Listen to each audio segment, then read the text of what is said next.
अस्सलाम वालेकुम वरहमतुल्लाहि वबरकातुह।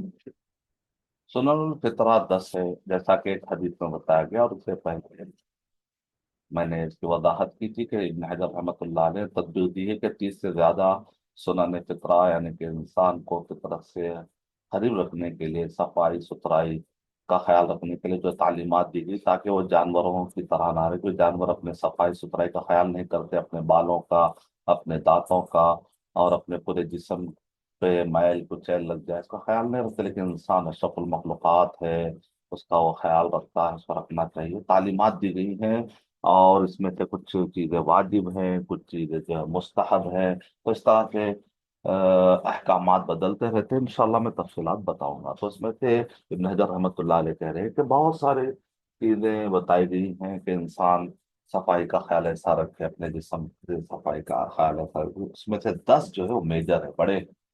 जैसे अल हज जो अरफात है, इब्न हजर रहमतुल्लाह अलैह ने समझाया कि वो हज में तो बहुत सारे अरकान वाजिबात है, लेकिन अरफा को खास तौर से तवज्जो दी गई। तो बिल्कुल इसी तरीके से यहाँ पर सुनन फितरा 10 कहा गया।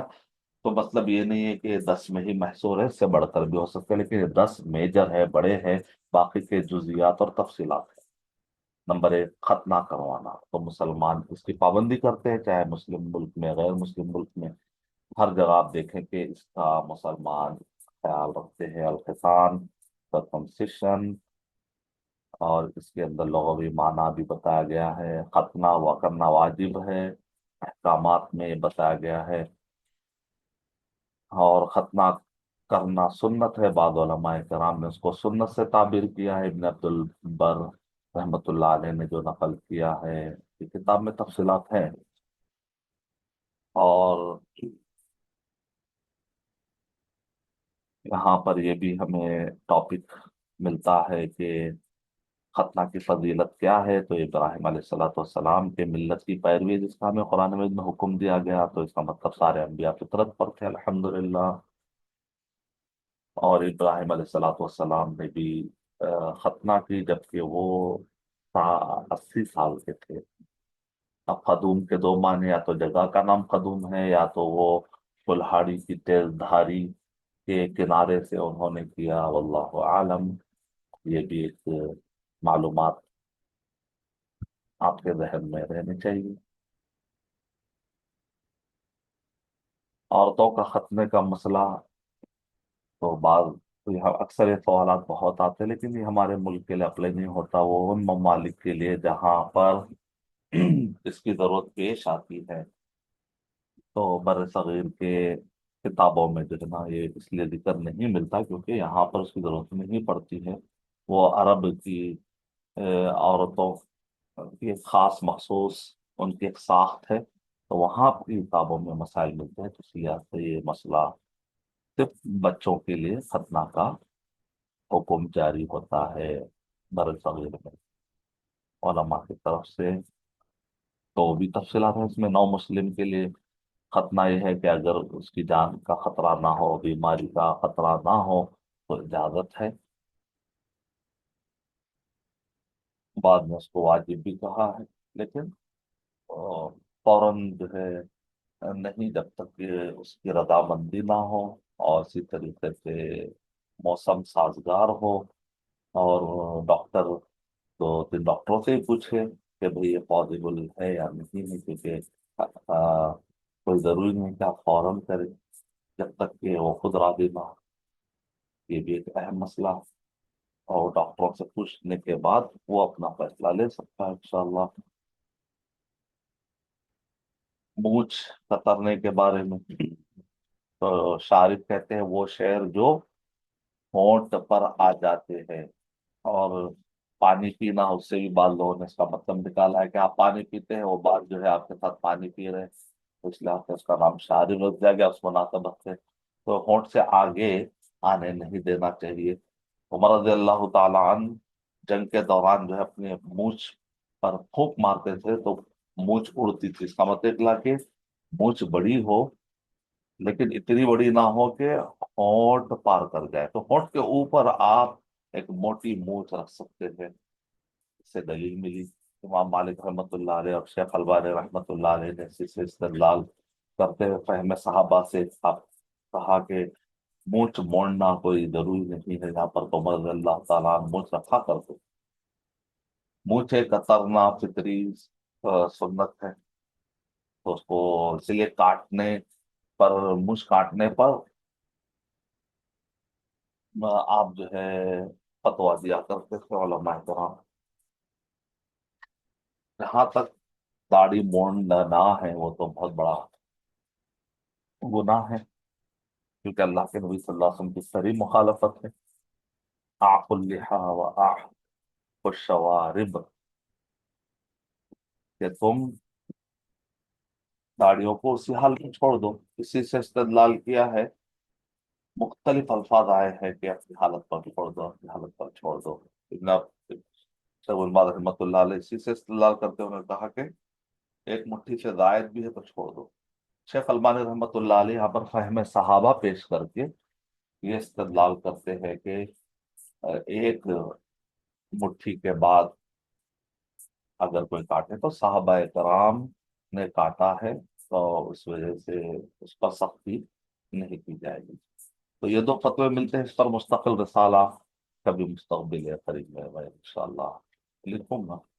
مونچھیں بڑھانا مشرکین کی علامت ہے، تو اسی لیے داڑھی مونڈنا اور مونچھیں بڑھا دینا، موٹی موٹی یہاں تک کہ پانی میں بھی گر رہا ہے تو دیکھیے آپ، پھول اور بیکٹیریا جو بال پہ جمع ہوتے ہیں پانی میں جاتے ہیں، شربت میں آتے ہیں، کھانے میں جاتے ہیں، اور پھر گندگی بھی ہوتی ہے۔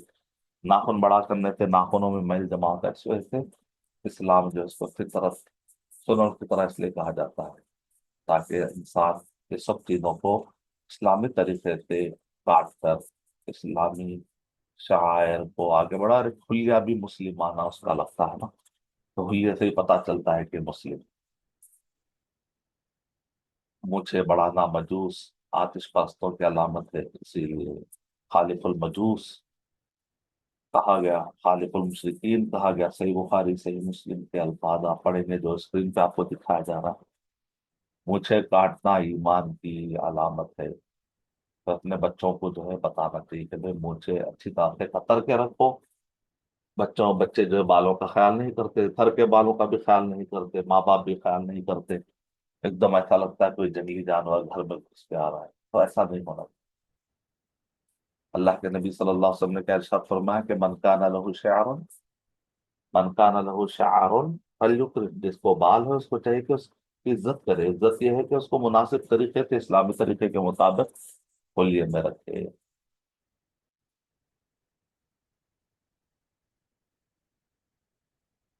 مجھے کاٹنے اور موڑنے بھی اختلاف ہے، لیکن آخر میں نے بتایا عمر رضی اللہ تعالیٰ، شیخ البانی رحمۃ اللہ علیہ نے سیدنا عمر رضی اللہ تعالیٰ کے عمل کی بنیاد پر حلق کے بجائے مونچھ کاٹنے کو ترجیح دی، کیونکہ سیدنا عمر رضی اللہ تعالیٰ جنگ میں اپنی مونچھ پر پھونک مارا کرتے تھے۔ آداب الوفاق میں تفصیلات آپ پڑھ سکتے ہیں۔ نمبر 3، اعفاء اللحیہ، داڑھی بڑھانا، اس کا بھی حکم یہ ہے کہ سنت بھی ہے اور حکم بھی ہے، واجب بھی۔ کئی لوگ سمجھتے ہیں صرف سنت ہے، سنت ہے سمجھ کے داڑھی کو لائٹ لے لیتے ہیں۔ سنت تو ہے، عمل تو ہے، ساتھ میں حکم بھی تو ہے نا، تو اس لیے کہتے ہیں سنت ہے تو اس کا حکم کیا ہے؟ کیا یہ واجب ہے، مستحب ہے، مکروہ ہے، حرام ہے، مباح ہے، کیا ہے؟ تو واجب ہے، کیونکہ حکم بھی تو ملا ہے۔ آفو اللحا، تو یہ حکم کافی نہیں؟ اوف اللحا، کیا یہ حکم کافی نہیں؟ ارق اللحا، کیا یہ حکم کافی نہیں ایک مومن کے لیے؟ اللہ کے نبی صلی اللہ علیہ وسلم کی بات آ جائے تو کیا یہ حکم ہمارے لیے کافی نہیں؟ سمعنا و اطعنا، یہی صفت سے تو صحابہ جنت میں گئے، ہم بھی جنت میں جانا چاہتے ہیں تو اطیع اللہ و اطیع الرسول، حکم کو کی پابجائی کرنا بہت ضروری ہے۔ حکم دیتے ہی عمل کرنا چاہیے، سمعنا و اطعنا۔ تو اس میں بہت سارے مسائل ہے۔ ایک مجھ سے زائد بالوں کاٹنے یا نہ کاٹنے کا بارے میں مستقل الگ رسالہ آنے والا ہے، اس رسالے میں موضوع پر گفتگو ہوگی، اس رسالے پر انشاءاللہ۔ اور داڑھی رکھنا جو ہے واجب ہے، کیونکہ اللہ کے نبی صلی اللہ علیہ وسلم ابن تیمیہ رحمۃ اللہ علیہ نے کیا ارشاد فرمایا، وَأَمْرُ اللَّهِ وَرَسُولِهِ إِذَا أُطْلِقَ كَانَ مُقْتَضَاهُ الْوُجُوبُ وَأَمَرَهُ۔ اللہ اور اس کے رسول صلی اللہ علیہ وسلم کا حکم جب آ جائے، جب بھی وہ اس کا کوئی مخالف نہ ہو اور کوئی اس وجوب کو پھیرنے والا قرینہ صارفہ کہتے ہیں اس کو، یعنی کہ کوئی دلیل موجود نہ ہو اس وجوب کو، اس کے واجب کو ختم کرنے کی، تو پھر وہ وجوب پر واجب پر قائم رہے گا۔ اور اللہ کے نبی صلی اللہ علیہ وسلم نے حکم دیا ہے وہاں پر، تو لہذا اس کی اتباع لازم ہے۔ تو لہذا جو لوگ داڑھی مونتے ہیں وہ تو بہت ہی خطرناک کام کر رہے ہیں، زندگی بھر نبی اکرم صلی اللہ علیہ وسلم کی مخالفت کر کے ان سنت کو کاٹ رہے ہیں اور ان بالوں کو گٹر اور نالی میں پھینک رہے ہیں۔ تو ان کو اس کا خیال رکھنا چاہیے کہ کیا میں احترام کر رہا ہوں یا نہیں۔ لیکن اس کا مطلب یہ نہیں کہ آپ داڑھی موڑنے والے کی بے عزتی کریں، ایسی بات نہیں، بہت سارے داڑھی موڑنے والے ہوتے ہیں، بعض اوقات داڑھی والوں سے بھی اچھا اخلاق ہوتے ہیں۔ تو لہذا معاشرے میں یہ یہ ڈگر خراب ہے کہ داڑھی والا ہے تو وہ نیک ہے، داڑھی والا نہیں ہے تو وہ فاسق ہے، برا ہے، اس کو اب جو چاہے کہ نعوذ باللہ، ایسا تہمت نہیں کرنا چاہیے۔ کسی سبجیکٹ میں ایک آدمی نے جو ہے 100 نمبر لیے، کسی سبجیکٹ میں ایک آدمی نے 90 نمبر لیے، تو ویسا ہوتا ہے۔ اخلاق میں ان کے 100 نمبر ہوں گے، عقیدے میں 100 نمبر ہے، عبادات میں، لیکن داڑھی میں مسئلے میں آ کر بعض لوگ فیل ہو جاتے ہیں۔ تو اس کا مطلب یہ، یا کم نمبر ہو جاتے ہیں، تو اس کا مطلب یہ نہیں ہے کہ اس کو آپ برے القاب سے پکارے۔ اور اسی لیے کیا کرتے ہیں، پلٹا کر وہ لوگ بھی داڑھی والوں کو نام رکھتے ہیں، تو نتیجے میں داڑھی والے اور غیر داڑھی والے دو فرقے بن جا رہے ہیں مسلمانوں کو۔ تو ایسا نہیں ہونا چاہیے، جہالت ہے۔ آپ اچھے طریقے سے حکمت، پیار، محبت سے، نرمی سے سمجھائیں، کیونکہ ہم حاکم نہیں، ہم دائی ہیں۔ لیکن اکثر کیا ہو جاتا ہے کہ ہم ٹوکتے ٹوکتے حاکم بننے لگتے ہیں، داروغہ بننے لگتے ہیں۔ عام انسان حاکم اور داروغہ نہیں ہے۔ نہیں، عمر رضی اللہ تعالیٰ عنہ نے کوڑا مارا تھا، بھائی وہ حاکم تھے، ٹھیک ہے؟ آپ حاکم مت بنیں، عام آدمی حاکم نہ بنے۔ تو اس لیے آپ، اس میں البتہ اتنا گنجائش ملتی ہے کہ عام انسانوں کو اللہ کے نبی صلی اللہ علیہ وسلم بدوؤں کو نرمی سے سمجھاتے تھے، اور جو اہل علم اور غلطی کرتے ہیں سختی سے سمجھاتے تھے، اتنی گنجائش ملتی ہے بس۔ کیا تھوڑا سختی کرے، اگر وہ اہل علم ہے، داڑھی مونڈ رہے ہیں اور لوگ ان کو عالم کہہ رہے ہیں، تو ان کو ذرا سختی سے کہہ سکتے ہیں، بھائی اب آپ کی وجہ سے لوگوں میں جو ہے نا یہ غلط روش جائے گی۔ تو اس لیے شیخ ابن باز رحمۃ اللہ علیہ نے رسالہ لکھا کہ اہل علم کو چاہیے کہ خاص طور سے ان سنت، یہ سب داڑھی وغیرہ کا اہتمام کرے۔ اس پر شیخ ابن باز رحمۃ اللہ علیہ نے مختلف مستقل رسالہ لکھا یہ کہ بھائی، تو یہ اہل علم کے لیے بات الگ ہو جائے۔ لیکن آپ یہ نہیں کر سکتے، تذلیل نہیں کر سکتے، کسی کو ذلیل نہیں کر سکتے آپ، نصیحت حکمت بھرے انداز۔ یہ پورے تفصیلات ہے، دیکھیں شیو کرنے کے بارے میں علماء کے فتوے، داڑھی اگر شیو کرتا ہے تو اس کا گناہ کیا ہے، پورے فتوے موجود۔ مسواک، سواک، سواک کے بارے میں انشاءاللہ میں بریک کے بعد پھر آپ کو تفصیل سے بتاؤں گا، لیتے ہیں چھوٹا سا بریک۔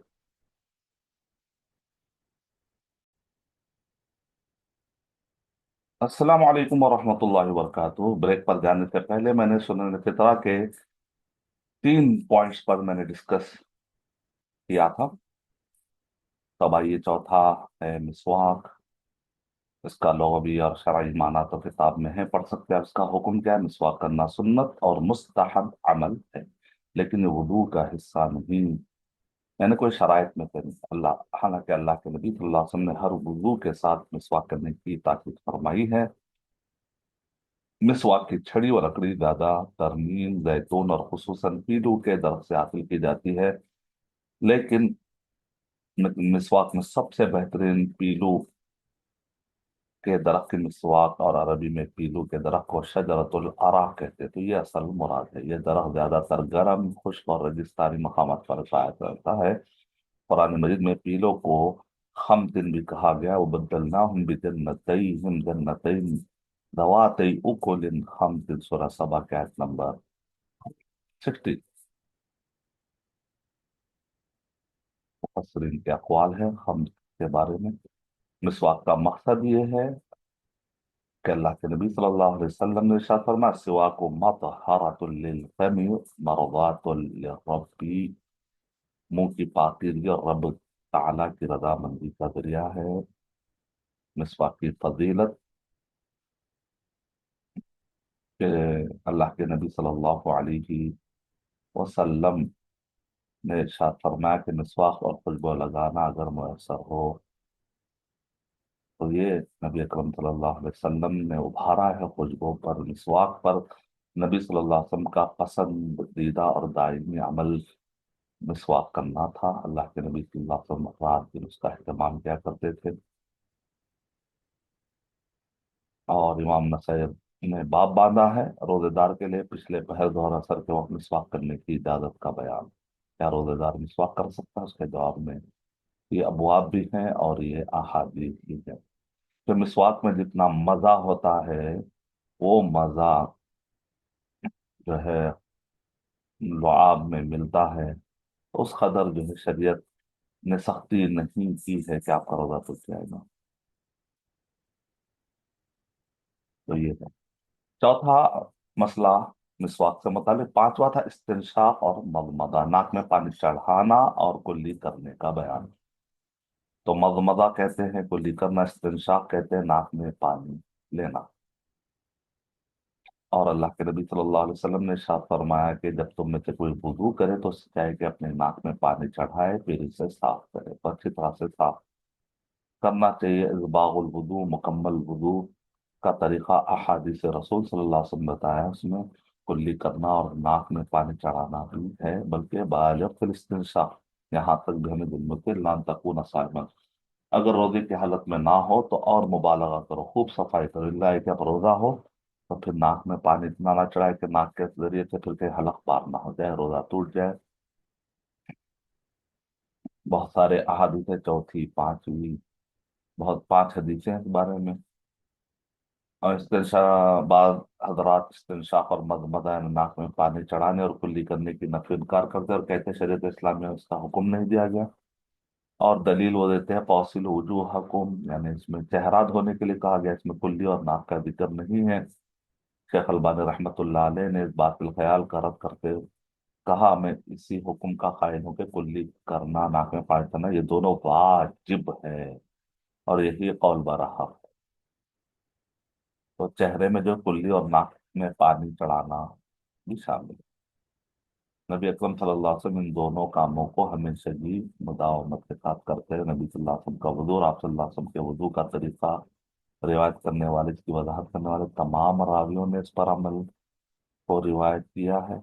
लिहाजा इससे दलील मिलती है कि कुरान मजीद में हिदायत करदा चेहरे धोने के हुक्म में कुल्ली और नाक में पानी चढ़ाना शामिल है। तमाम मिलना एक मरतबा आप देख लीजिए, शेख अलबानी रहमतुल्लाह अलैह की फिक्र पर शानदार किताब है। इमाम नववी रहमतुल्लाह अलैह ने यहाँ पर मुख्तलिफ अक़वाल नकल किए हैं।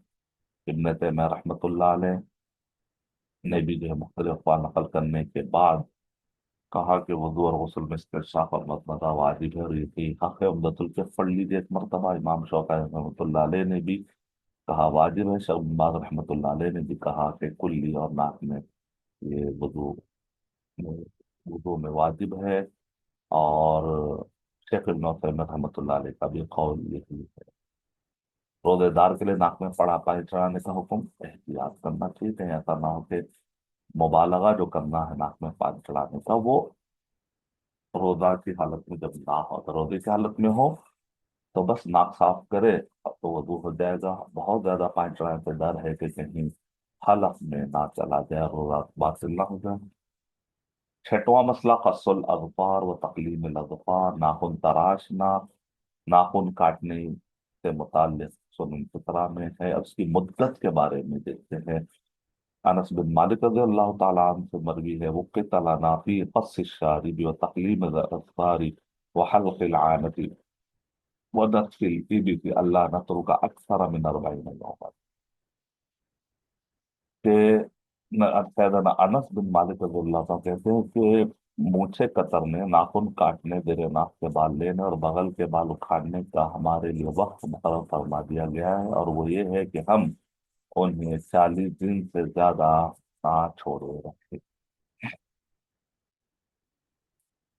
बाद अहले इल्म का मौक़िफ़ है कि 40 दिन पर नाखून काटना वाजिब है। बिना पर इब्नुल अरबी ने यही मौक़िफ़ क्या करते हुए کہا آخری مدت 40 دن اور متعینہ مدت سے خدا کرنا جائز نہیں۔ شیخ بن باز کا قول ہے، شیخ بن باز کے رحمۃ اللہ قوال کے بعد خواتین اپنے ناخنوں کئی مہینوں تک بڑھاتی رہتی، اتنا ہی نہیں بلکہ وہ ان پر نیل پالش بھی کرتے ہیں، اس کو یہ بناؤ کہ میں کے قبل سے سمجھتی کیا تھا کرنا ضرور ہے، شیخ بن باز رحمۃ اللہ نے جو آپ کیا کہ جائز نہیں۔ اگر ان کے ناخن 40 دن کی مدت کو پار کر جائیں تو ان کا کاٹنا واجب ہے۔ بعد نے واجب کہا، بعد نے کہا کہ کاٹ دینا مستحب ہے۔ نیل پالش کی جہاں تک بات ہے، اگر کوئی لگاتے تو اس کا وضو درست نہیں ہوتا، جب تک وضو درست نہ ہو نماز نہیں ہوتی، تو لہذا آپ کو جو ہے پالش ریموور استعمال کرنا ضروری ہے۔ اگر آپ نے استعمال بھی کیا ہے عشاء کی نماز کے بعد تو فجر کی نماز سے پہلے تو آپ کو ریموو کرنا پڑے گا جب بھی نماز پڑھنا ہو۔ خواتین اور بچوں کے لیے مہندی لگانا جائز ہے، اس بارے میں فتویٰ ہے یہاں پر، مرد ہو یا عورت دونوں کے لیے ناخن بڑھانا منع ہے، پر جو ہے اور تفصیلات ادھر ملتی ہیں، ناخن تراشنے کی حکمت اس بارے میں تفصیلات ادھر چکی ہیں۔ یعنی جنگلی جانوروں سے اپنے آپ کو الگ کرنا بہت ضروری ہے، مشابہ سے بچنا ہے۔ ایک سلیم الفطرت انسان احسن الخالقین نے احسن تقویم جو دیا ہے اس کا ہمیں خیال رکھنا ہے۔ اشرف المخلوقات، سارے مخلوقات میں اشرف اور اعظم ہے، ہمارے الگ پہچان ہونی چاہیے۔ ناخن کاٹنا سنت ہے۔ جہاں تک ترتیب کی بات ہے تو ہر کام اللہ کے نبی صلی اللہ علیہ وسلم سیدھے ہاتھ سے، اس کے بعد بائیں ہاتھ سے۔ ناخنوں کو پھینکنے اور دفنانے کا حکم اس بارے میں علماء کرام کا اختلاف ہے، کہ اس بارے میں جو روایتیں ہیں کہ دفن کرنا ڈائریکٹ روایتیں تو ضعیف ہیں، اس لیے شیخ نواز رحمۃ اللہ علیہ کہہ رہے ہیں کہ دفنانا کوئی واجب نہیں ہے، اگر آپ کچرے کے ڈبے میں ہی ڈال دیں تو کوئی بات نہیں۔ نور العالم در میں فتویٰ ہے، اگر آپ دفناتے ہیں تو بہت اچھی بات ہے، وہ انسان کو بھی دفنایا جاتا ہے، تو لہٰذا اگر ناخن کو بھی دفنانے کا موقع ملتا ہے ٹھیک ہے، نہ کچرے کے ڈبے میں ڈال دینا بھی کافی ہے، کیونکہ افضل تو دفنانا ہی ہے، اور اس کو لوگوں کی نظروں سے بچیں گے، کیونکہ ناخن اور انسان کے کپڑے اس میں پسینہ لگتا ہے تو یہ جادوگر جو ہے اس سے جادو کرتے ہیں، اس وجہ سے اس میں احتیاط کی جائے، بالوں کو میں اپنے جسم سے لگی کوئی بھی چیز کے لیے بہت ضروری ہے کہ آپ اپنے آپ کو بچائیں۔ پوائنٹ نمبر 9، عید الاضحیٰ میں قربانی کرنے والوں کے لیے بال اور ناخن کاٹنے کا۔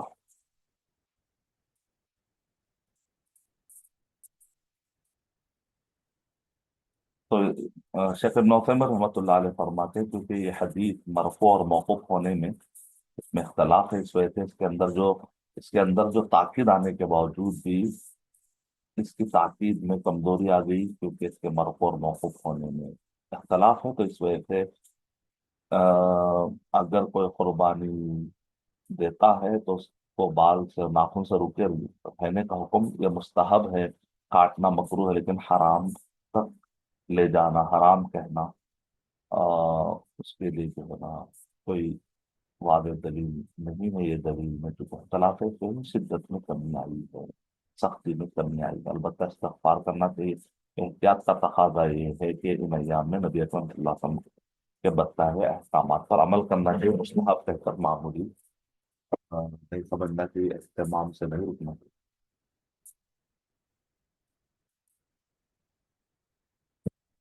رات کے اوقات میں ناخن کاٹنے کا حکم، اس مسئلے میں توہم پرستی کا شکار بعض لوگوں کا کہنا ہے کہ رات کے اوقات میں ناخن کاٹنا نہ ہو سکتا ثابت ہے، یہ بالکل غلط بات ہے۔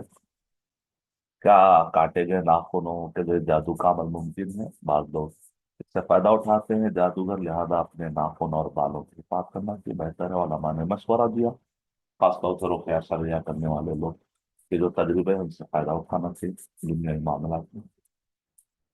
सातवां पॉइंट है गस्लुल बराजिम, जिस्म के पैरों और जोड़ों को धोना। अल बराजिम बुरजुमा की जमा, जिसका माना जिस्म के जोड़, उससे मुराद है तमाम उंगलियों के पोर और पैर और जोड़, और ये जो घुटना है ऊपर उभरा और उसके अंदर में आप, ये मतलब मैल जमा होने की जगह है, बगल है। तो जहाँ जहाँ जोड़ है खासतौर पर, जहाँ जहाँ उठान है जिसम में, फिर उसके अंदर एक गड़ा नुमा है।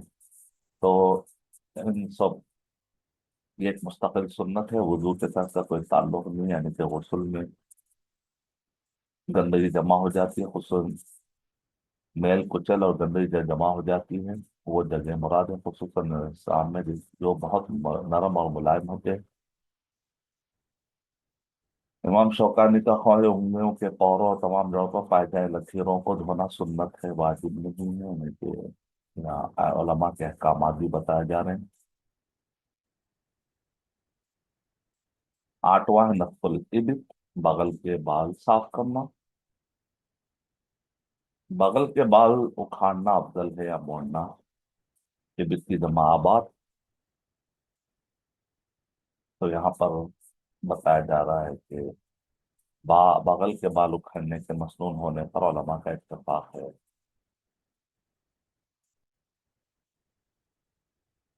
नाखून कतरना, बगल के बाल नोचना दुश्वार हो तो उसको मोड़ने, यानी नोचना, मोड़ने और खतना के सिलसिले में उलमा के में तो इख्तिलाफ है। तमाम उलमा के नतीजे से सुन्नत है, इसके मसनून होने पर इजमा है।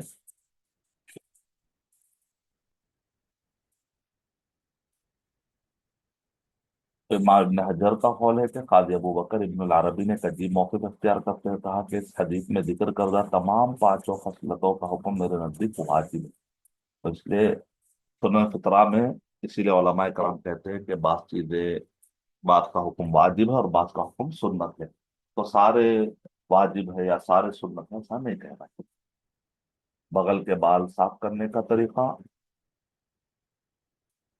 इनके हलक यानी मोड़ने का जिक्र करने की वजह के गालिब एतबार से ये होता है, वरना बाल सफा पाउडर के जरिए या उखाड़ते हुए और दिगर किसी और तरीके से भी बालों को साफ करना जायज है।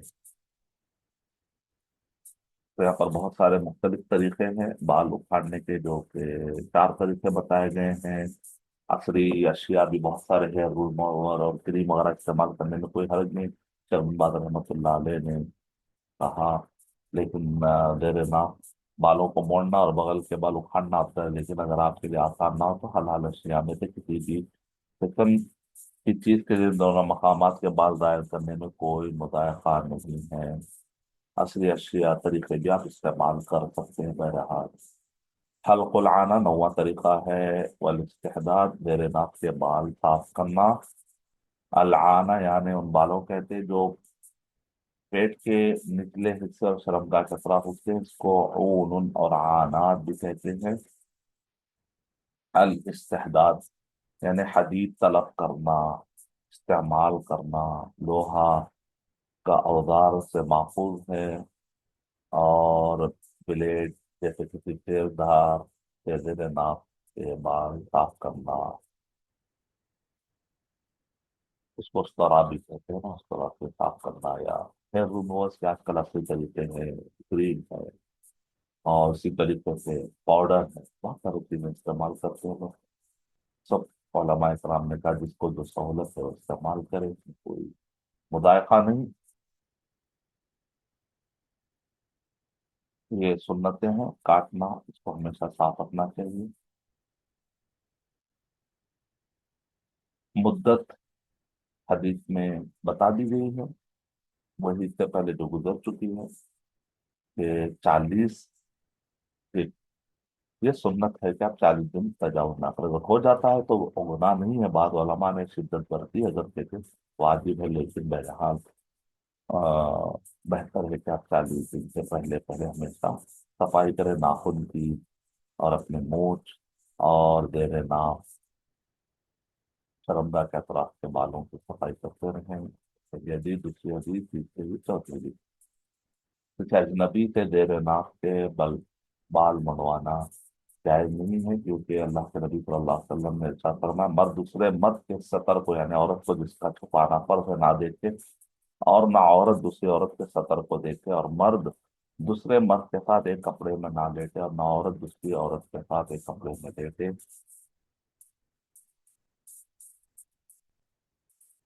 زوجین کیا ایک دوسرے کے زیر ناپ بال کاٹ سکتے ہیں؟ اللہ کے نبی صلی اللہ علیہ وسلم نے کیا ارشاد فرمایا کہ بیوی یا لونڈی کے علاوہ ہمیشہ اپنی شرمگاہ چھپائے رکھو، اور اپنی شرمگاہ کس قدر کھول سکتے اور قدر چھپانا ہے، جب پوچھا معاویہ بن حیدہ نے تو آپ صلی اللہ علیہ وسلم فرمایا کہ بیوی یا لونڈی کے علاوہ ہمیشہ اپنی شرمگاہ چھپائے رکھو۔ اور اللہ کے نبی صلی اللہ علیہ وسلم نے فرمایا کہ تم جتنا ہو سے کوشش کرو کہ تمہاری شرمگاہ کوئی نہ دیکھے، تو اس سے پتہ چلتا ہے کہ شرمگاہ یہ سب چھپانا فرض ہے سوائے بیوی اور لونڈی کے۔ کیا بغل اور زیر ناف بال نہ کاٹنے کی صورت میں نماز کی صحت پر کوئی اثر پڑتا ہے؟ اس سے شیخ بن باز رحمۃ اللہ علیہ نے فرمایا اس سے نماز کی صحت پر کوئی اثر نہ ہوگا، کیونکہ بغل اور زیر ناف بال کاٹنا نماز کے شرائط میں داخل نہیں، لیکن انسان کے لیے مسنون ہے کہ پابندی کے ساتھ اپنے زیر ناف بغل کے بال کاٹنے کا خیال رکھے، 40 دن سے بڑھ کر اس کو کاٹے ہوئے نہ رکھے۔ 10واں ہے انتقاص استنجا، پانی سے استنجا کرنا، یعنی اگر آپ کے پاس پانی موجود ہو، ٹشو پیپر ہو، ڈھیلا ہو، تو آپ ترجیح کس کو دیں گے؟ پانی۔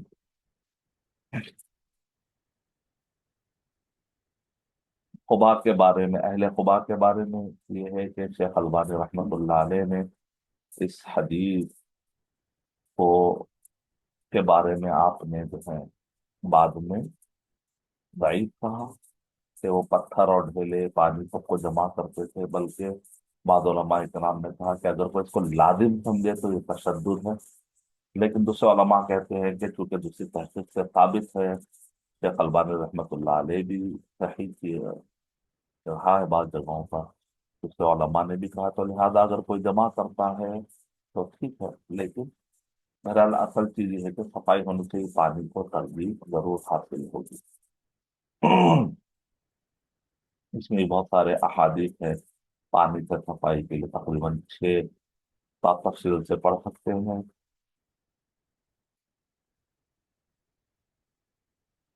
دمدم سے استنجا کرنے کا حکم،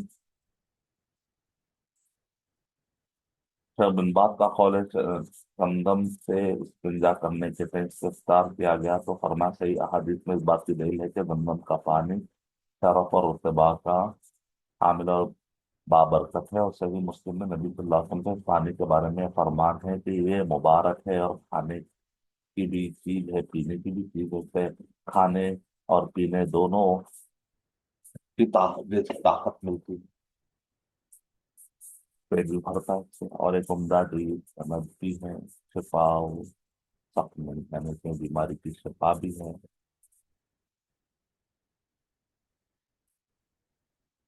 پینا، اور یہ بھی جائز ہے کہ اس سے وضو اور استنجا کیا جائے، اگر وہ ضرورت پیش آئے تو اس سے غسل جنابت بھی کیا جا سکتا ہے، اگر جیسا پرانے زمانے میں ہوتا تھا، مکہ آتے تھے لوگوں کو پانی نہیں ملتا تھا، تو پہلے سے ہی یہ فتویٰ چلا آ رہا ہے۔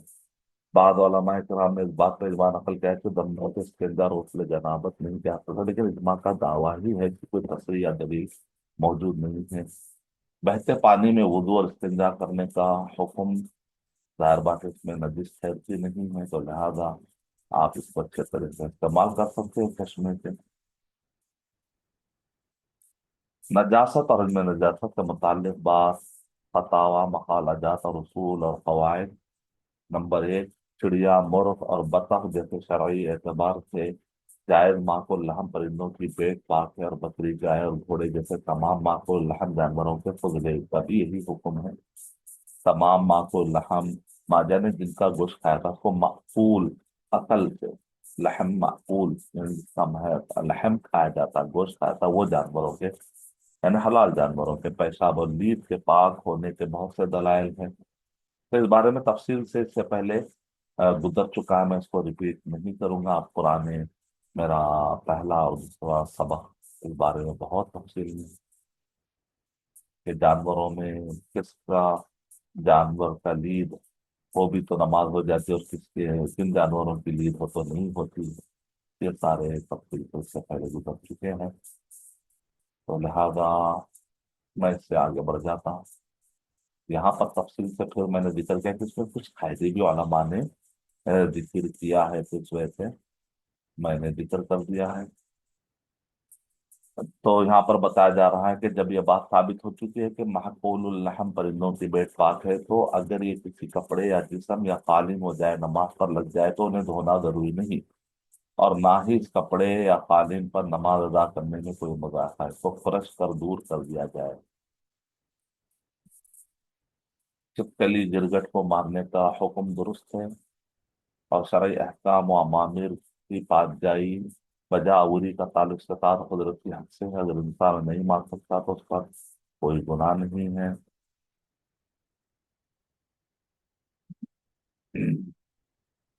तो ये जानवरों से ये चिपलक और छिपकली और इस टाइप के जो गिरगिट होते हैं उसके मारने के बारे में।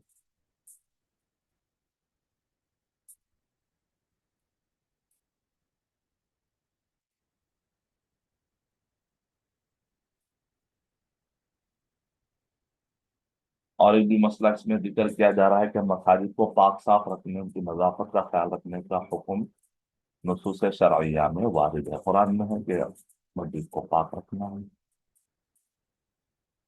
उसके भी यहाँ पर दलाइल में जिक्र के सूरह नूर की आयत नंबर 36-37 में। तो यहाँ पर तो रुफाओ के इस्तेदलाल के अपने कसीर रहमतुल्लाह अलैह ने कि इसकी मंजिलत को बाकी रखना है, गंदगी से पाक करते हुए, लगो बातों से पाक करते हुए, लगो अफवाल, इन सब जो भी चीजें मस्जिद के लिए लायक नहीं है, उन सब चीजों से पाक करने को मानवी रिफात का माना यहाँ से इस्तेदलाल भी किया है। और शेख सादी रहमतुल्लाह अलैह ने भी इसको जिक्र किया है। और हदीस है डायरेक्ट, अमर रसूलुल्लाह सल्लल्लाहु अलैहि वसल्लम बिबिनाइल मसाजिद की दूरी व तो नज़ाफ़ा व तुतय्यबा, इनको साफ रखा जाए, इनको धोनी यानी खुशबू से बचाया जाए।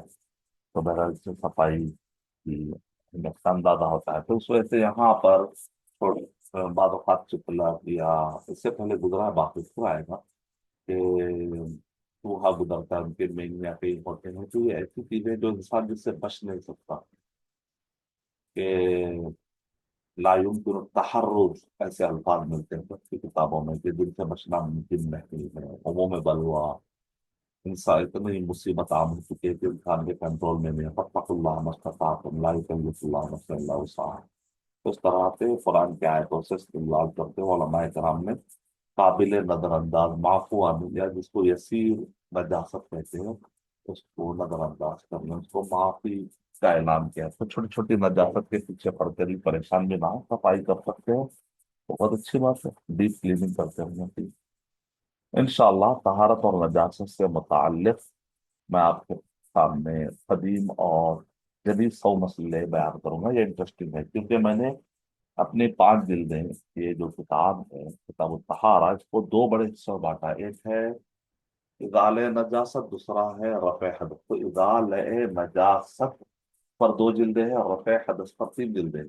तो इजाले नजासत में जैसा कि आपने देखा कि पहली जिल्द में नजिस क्या है, नजिस क्या नहीं है, पानी कब नजिस होता है कब नहीं, बचा हुआ पानी कब नजिस होता है कब नहीं। और इसी तरीके से जो है आदाब क़ज़ाए हाजत जो 28 है, फिर मैंने वो बताया। फिर सुनाने फितरत, इसके अंदर भी नजासत और तहारत कैसे हासिल होती है, ये भी बड़ा गहरा ताल्लुक है किताब तहारा से। तो उसके बाद जो चंद कवायद भी मैंने बता दिया, और माफू अनहु जो मामूली किस्म की गंदगी होती है उसका क्या हुक्म है वो भी मैंने बता दिया। उसके बाद 100 कदीम और जदीद मसाइल, जो कदीम और जदीद फिक्ही कुतुब के अंदर पाई जाती है। तो वैसे 100 कदीम और जदीद मसाइल का मैं इंशाल्लाह जिक्र करूंगा। तो इस तरीके से पहला पार्ट मुकम्मल हो जाएगा। फिर उसका इसी तरीके से रफ़े हदस में जब मैं आऊंगा, वजू, सिफत वजू, वजू से पहले, वजू के दौरान, वजू के बाद, फिर तयम्मुम, फिर उसके बाद गुस्ल का तरीका है, निफास और इस्तिहादा, जुनूबी, ये सब मसाइल। फिर इनके अहकामात के, नमाज का हुक्म क्या है, रोज़ों का हुक्म क्या है, कुरान में तिलावत का हुक्म क्या है, जनाबत है, इस्तिहाजा की हालत में तवाफ का हुक्म क्या है, तो पूरे अरकान इस्लाम के क्या क्या अहकामात पर असर पड़ता है जनाबत हैद और इस्तिहाजा। तो इंशाल्लाह वो सारे मैं मसाइल बताऊंगा रफ्ता रफ्ता इंशाल्लाह। जब दूसरा हिस्सा आ जाए उसको हमने नाम रखा है रफ़े हदस, यानी हदस यानी बेवजू और बेगुसुल की हालत को दूर करना रफ़े हदस कहलाता है। जिस्म पे कुछ गंदगी लगी उसको साफ करने को इजाले नजासत होते हैं। बेवजू और बेगुसुल की हालत को दूर करने को रफ़े हदस से साबित किया जाता है। तो दो बड़े हिस्से हैं, तो इसलिए मैंने हर हिस्से के आखिरी में 100 मसाइल, कदीम और जदीद मसाइल खुलासे के तौर पर दो दो लाइन, चार चार लाइन, पांच पांच लाइन में नकल कर दिए ताकि अहकामात आपको वाजे हो जाए खुलासे के तौर पर। तो इसी तरह रफ़े हदस के आखिरी में भी मैं आपको 100 मसाइल बताऊंगा। वुजू, गुस्ल के जदीद और कदीम मसाइल में क्या क्या मसाइल जो सकती हैं, यानी सिफत जानने के बावजूद भी मसाइल रहते हैं, शरई सवालात दिमाग में रहते हैं, तो उन सब के बारे में भी बताऊंगा इंशाअल्लाह। तो फिर भी इजाजत, कल चलते फिर मदद को इंशाअल्लाह। अस्सलाम वालेकुम व रहमतुल्लाहि व बरकातहू।